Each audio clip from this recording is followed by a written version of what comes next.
रात के 2:17 हुए थे। दिल्ली के एक सुनसान फ्लैट से पुलिस को फोन आया।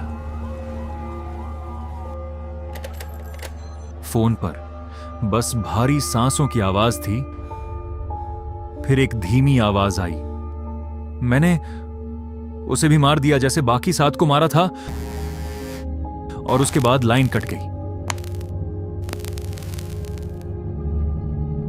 जब पुलिस उस फ्लैट में पहुंची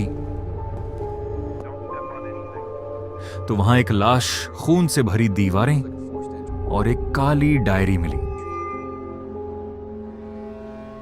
Check the floorboards over there. Anything? Looks like blood over here. उस डायरी में लिखा था, अगला नंबर तुम्हारा है। साल 2011।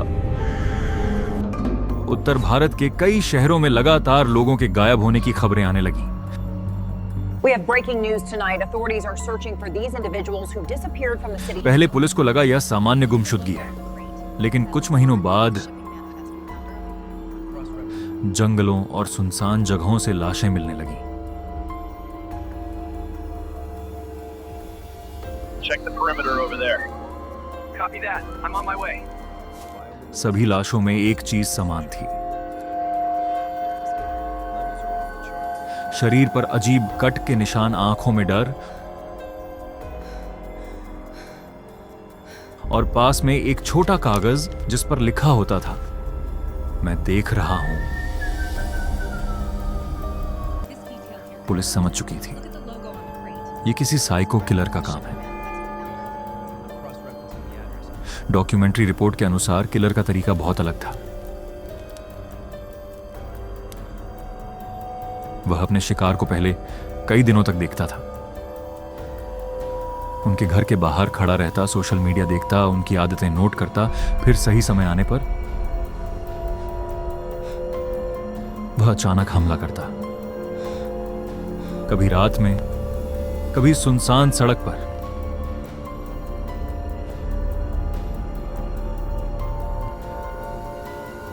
और हर हत्या के बाद वह एक नोट छोड़ता।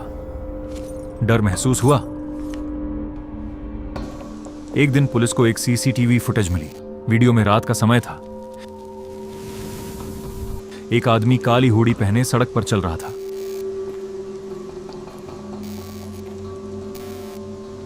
उसके हाथ में एक पुराना बैग था।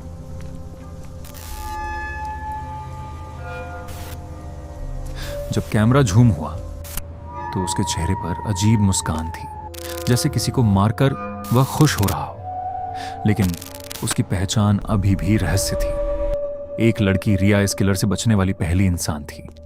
रिया ने पुलिस को बताया, उस रात वह घर लौट रही थी। अचानक पीछे से किसी ने उसका मुंह दबाया। वह आदमी धीरे धीरे बोला, डरो मत, मैं बस देखना चाहता हूं कि इंसान मरते समय कैसा महसूस करता है। रिया ने किसी तरह उसे धक्का दिया और भाग गया।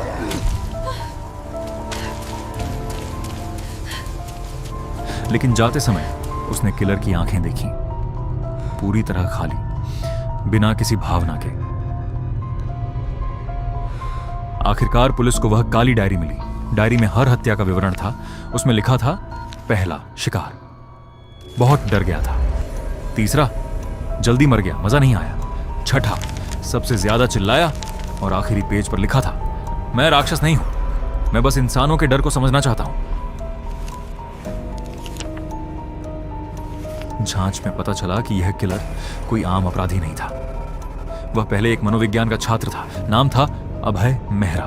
Professor, you mentioned that fear is... college में वह हमेशा एक सवाल पूछता था, डर इंसान को कितना बदल सकता है। लेकिन एक घटना ने उसे पूरी तरह बदल दिया। उसके परिवार की हत्या हो गई थी और उसी दिन से वह डर को समझने के लिए लोगों को मारने लगा।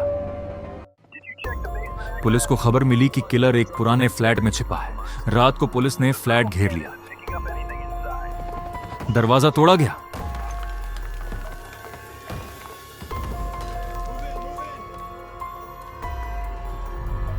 अंदर पूरा कमरा खून और फोटो से भरा था और बीच में बैठा था वह आदमी, अभय मेहरा। उसके हाथ में चाकू था और वह मुस्कुरा रहा था। उसने कहा, तुम लोग देर से आए, अभी एक और मरने वाला था। अभय को गिरफ्तार कर लिया गया, लेकिन असली डर अभी बाकी था।